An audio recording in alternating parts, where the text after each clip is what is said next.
Good morning, everyone. Maybe I could just get everyone's attention, and feel free to come on forward if you wish.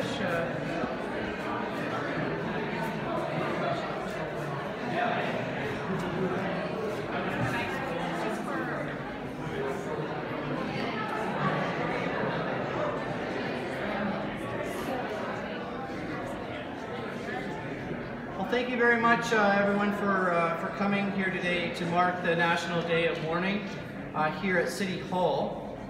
I'd just like to begin, before we continue on with the event, our territorial acknowledgement. So as we gather, we are reminded that Guelph is situated on treaty land that is steeped in rich Indigenous history and home to many First Nations, Inuit, and Métis people today. As a city, we have a responsibility for the stewardship of the land in which we both live and work. Today we acknowledge the Mississaugas of the Credit First Nation of the Anishinaabe peoples, on whose traditional territory we are meeting. So we will be lowering our flags to half-mast in honor of those who have died, have been injured, or have suffered illness due to the workplace. And the National Day of Mourning is observed on April 28th every year. There are ceremonies and events in communities across Canada, and flags are lowered even at Parliament Hill and at Queen's Park. Locally, the Guelph and District Labour Council has hosted many ceremonies for many years at Goldie Mill Park.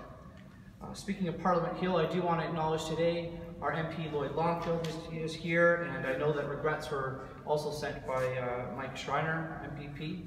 I also noticed in the audience I want to acknowledge Councillor Alt and Councillor Hoffman here as well, and I'm sorry if there's any other councillors here. Thank you very much for attending.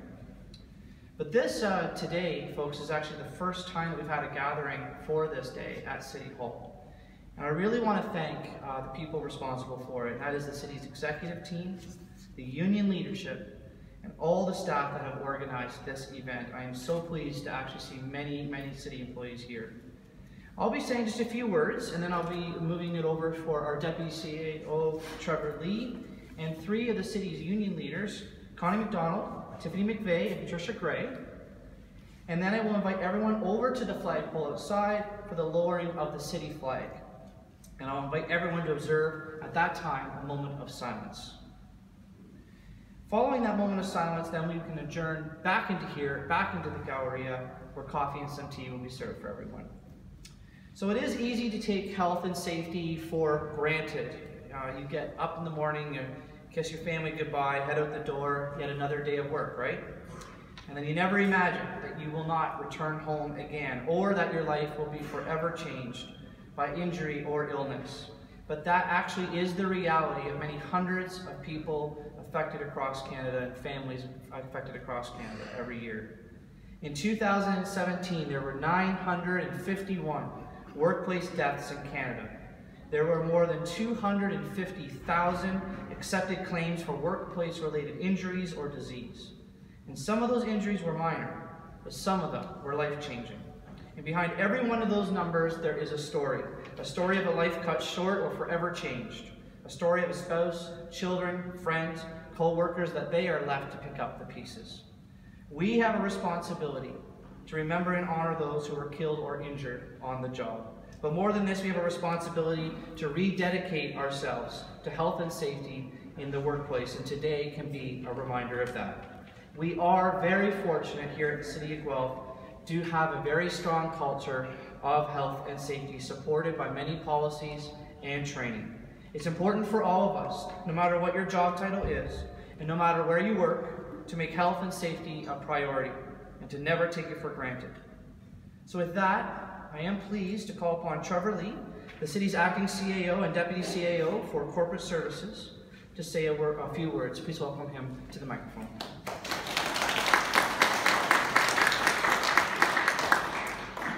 Thank you, Mayor Guthrie. At the City of Guelph, the health and wellness of our employees is our priority.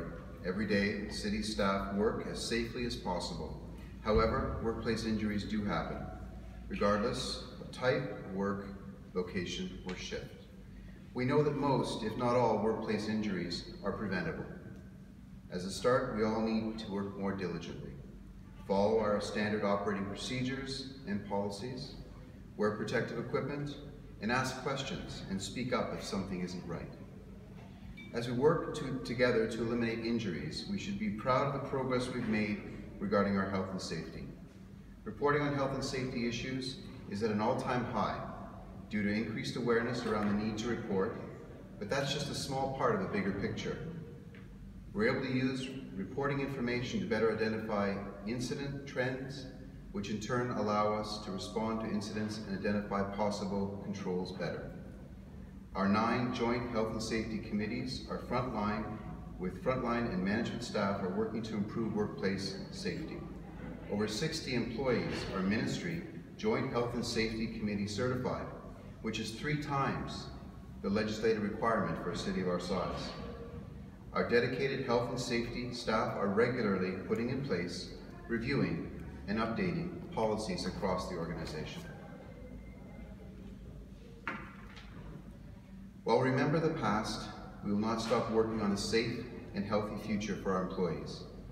I would like to invite Connie McDonald, QP Local 973 Union President, Tiffany McVeigh, QP Local 9241 Union President, and Patricia Gray, QP Local 1946 Union President, to the podium to say a few words.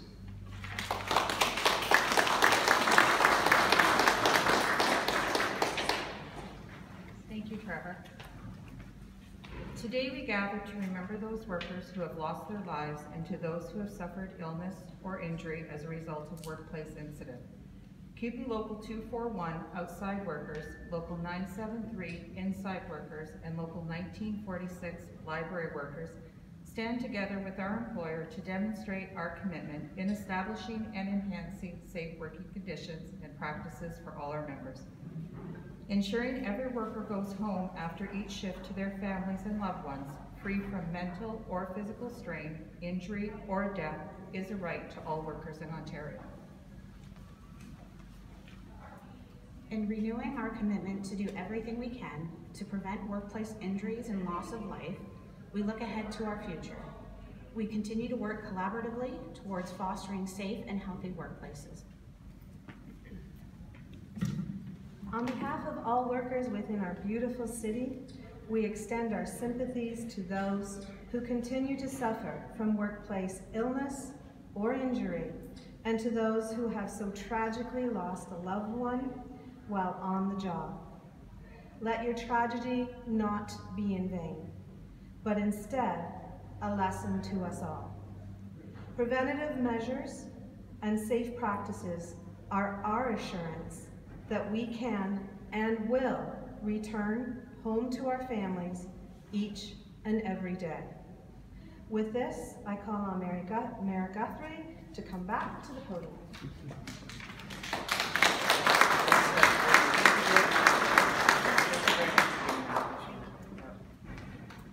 Well, thank you very much. We really appreciate this collaboration today for the first time doing this. It's wonderful. Now I'd like to invite everyone, as I mentioned earlier, we're going to go over to the flagpoles. Trevor, Connie, and I will lower the city flag. And after we lower the flag, I would just again, just kind of take some direction from me that we'll take a moment of silence together as we remember those injured and killed on the work job. So please follow me outside right now. We'll do that together.